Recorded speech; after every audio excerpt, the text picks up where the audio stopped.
بسم الله الرحمن الرحيم. أهلا وسهلا بكم متابعيني ومشاهديني أعزائي وأصدقائي. طبعا هذا الموضوع هو شلون نصنع دائرة نتحكم بها بالجهد. نتحكم بالفولت، صعود الفولت والانخفاض ماله. نتحكم ايش قد نحتاج، 3 فولت، 4 فولت، 5 فولت، المصدر ايش قد. كله راح نشرحه ان شاء الله بهاي الحلقة. نشرحها وشنو المكونات اللي نحتاجها حتى نسوي دائرة تخفض لنا مثلا من 12 إلى 3 فولت، إلى 2 فولت، إلى 1 فولت. الدائرة يعني ثابتة، ترانزستور، مو مقاومات وملف وشي يقبل غلط. لا، هذا الشيء ما يقبل غلط، حتى إذا زادت الفولت أو انخفضت هو راح يبقى ثابت. فالمكونات هي أي شيء عندك، أي ترانزستور موجود عندك راح نستخدمه ونفحص به ونشوف طريقته هو يشتغل لو لا ونوعيته. اذا تشوفون اكو بالقناه عندي موجود بالتعليقات اكو طبعا الاخوان الاصدقاء المتابعين يقولون نريد 3 فولت، وواحد من الولد يقول اريد انا 4 فولت. فاحنا ليش ظلون داخلين بيها وبالمعايير مال الجهد؟ راح نشرح هاي الحلقه نوضح لكم شلون تصنعون الفولت هنا، تخرجونه من هاي الترانزستورات. الانواع اللي موجوده عندنا هي مجموعه الاي ار اف كلها. الاي ار اف طبعا هي اللي المذبذبات، هي الموسفت، لكن هي نفس العاله كلها ترانزستور وينقسم الى موسفت وغيره. فالاي ار اف بكل مجموعته ال 13007 وال 13003، ال ام 317 عائله 7800 وتبدي 1 و2 و3 و4. هاي ايضا هي مثبتات الجهد، هاي جهدها ثابت. لكن احنا منظمات المثبتات الجهد اللي هي 7800 وواحد وتبدي الى ما لا نهايه، احنا ما عندنا هاي، ما نقدر نستخدمها وصعوبه نحصل عليها المكونات هاي الترانزستورات. فاحنا اللي راح نستخدمه نستخدم اي ال ام او موسفتات عندنا او ترانزستورات نحولها. هسه ابسط شيء عندنا مثل هسه هذا ال 13003، هذا ترانزستور 13003. هذا 13003 نريد نبدي به شلون نفحصه.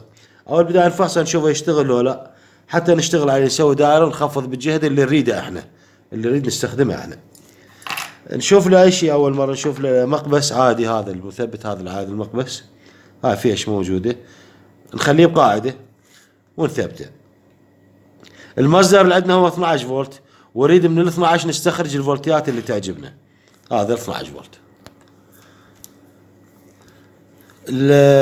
طبعا اي عندك انت اي موسفت او ترانزستور اذا تريد تعرف هو ان بي ان او بي ان بي، اطب على الداتا شيت اللي موجوده بالجوجل، تكتب بس تكتب الرقم ماله راح يطلع لك مقابله ان بي ان او بي ان بي. بعد ما انطينا البوزيتيف الموجب له، نريد نعرف هذا الترانزستور يشتغل لو لا، نفحصه. شلون نفحصه؟ نخلينا مصباح هذا 5 واط 12 فولت، لان احنا المصدر مالنا هو 12 فولت، نثبته هنا على المصب ماله هذا الدري. هاي البوابه اللي على اليسار اللي هي الجيت، وهذا السورس هو المصدر ماله، وهذا المصب هو قلنا السالب النيجاتيف، يمر عليه نيجاتيف ويدخل، وهذا بوزيتيف وهذا بوزيتيف، وهاي البوابه مالته. خوش. فبعد ما سوينا هسه نركب نطي نفتح للبوابه راح يشتغل عندنا المصباح. المصباح يشتغل، لكن ما اعرف انا هالبوابه تتحكم بأومية منخفضه لو عاليه وهي تشتغل لو لا. وجوز يعني مرات اغلط انا اخلي يجوز مرات ترانزستور هو مو ترانزستور، يجوز دايود وماكو عليه كتابه، وما اعرف هاي بوابه او مو بوابه. فاجيب المصباح ثاني بنفس القيمه، اوصل من البوابه خوش للمصدر اللي كنت اشغل بها هسه البوابه. اذا اشتغل هذا المصباح يعني انا ربطت على التوالي والبوابه عاطله مالت الترانزستور يعني عاطل. لكن اذا بقى طافي يعني انطى اشاره قليله، هذا المصباح انطى اوميه عاليه يكون رقمها عالي وشغل لنا به هذا المصباح، اذا البوابه هاي شغاله.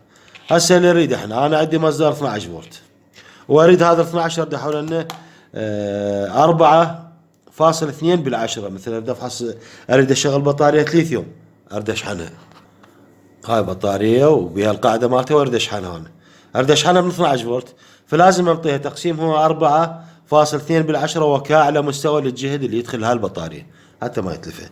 فشلون حصلنا هذا؟ شنو المقاومة؟ هنا الصعوبة. المقاومة شنو اللي راح اختارها حتى انظم بيها الموسفيت هذا. هسه الجهد اللي موجود عندنا هنا هو راح نفحصه بالمصدر. هذا موجب، نخليه على الموجب، وهذا السالب. اللي موجود 11.5 فولت. هسه منطين، فاريد اقللها ل4، اسوي 4 وثلث، 4.2 بالعشرة. اجيب مقاومة متغيرة. هاي المقاومة المتغيرة كيلو اوم، 5، 10، 50.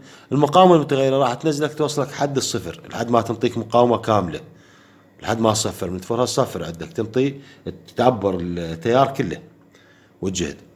فهاي تقبل الخفض والرفع، واقيس بيها، وبعدين اربط مقاومة ثانية على ضوء هاي المقاومة اللي خليتها. هسه نجي الطريقة هي انه اربط البوابة على واحد من اطراف المقاومة المتغيرة بهذا الشكل، وبمكان ما اتشمبر مباشرة هنا ويشتغل قلوب، اخليه يمر لي على المصدر مال المقاومة المتغيرة بهذا الشكل، الدوار اللي بالنص، ويا واحد من الاطراف اتحكم به بالمقاومة المتغيرة هاي بهذا الشكل.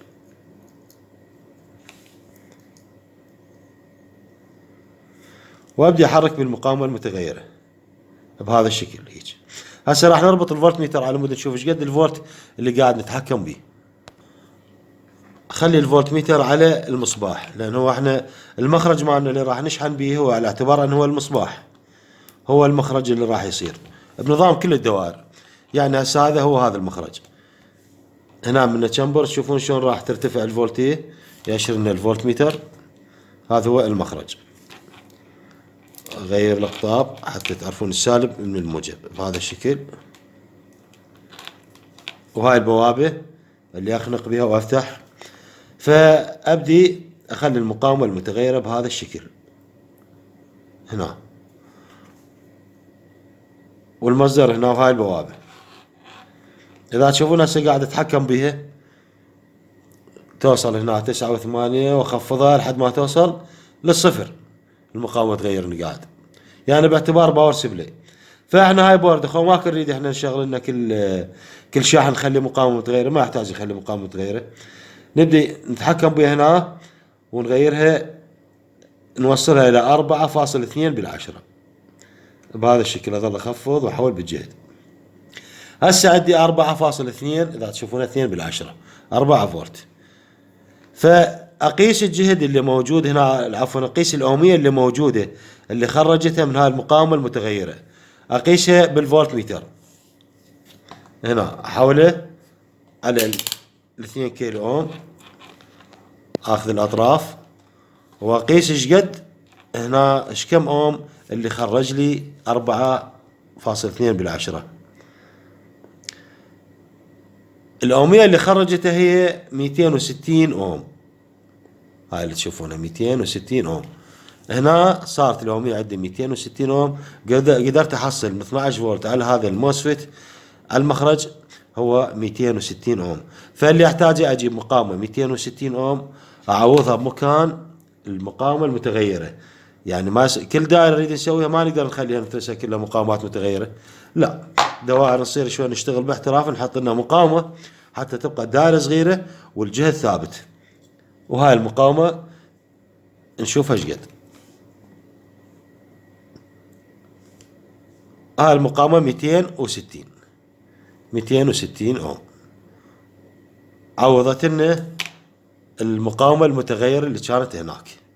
نربطها بهذا المكان هنا، ونخليها بمكان البوابة اللي كانت تتحكم بها المقاومة المتغيرة. نرجع على الفولت بهذا الشكل، ونوصل على البوابة. اشتغل عندنا المصباح. هسه نشوف ايش قد التخريج صار عندنا.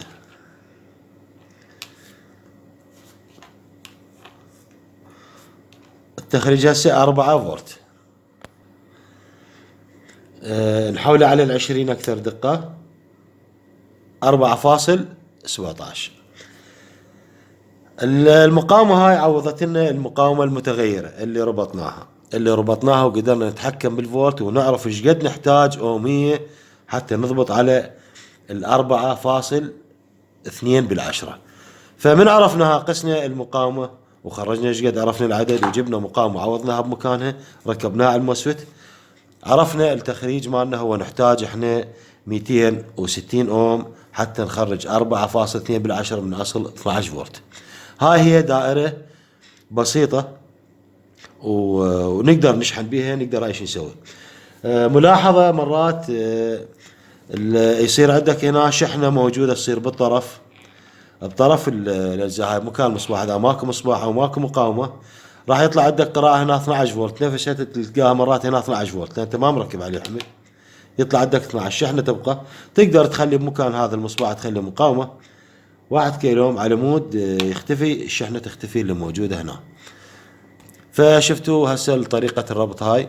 طبعا هاي طريقة صناعة الدائرة وشلون نتحكم بالفولتية ونخرجها من اي مصدر. هذا المصدر 12 خرجناه 4.2 بالعشرة. تقدر تشحن بيه، تقدر تشغل بيه اي شيء، وتقدر انت ترفع وتخفض بالفولتية على اي مستوى يعجبك. لا تنسون الاشتراك بالقناة، اي سؤال بالتعليقات، والسلام عليكم ورحمة الله وبركاته.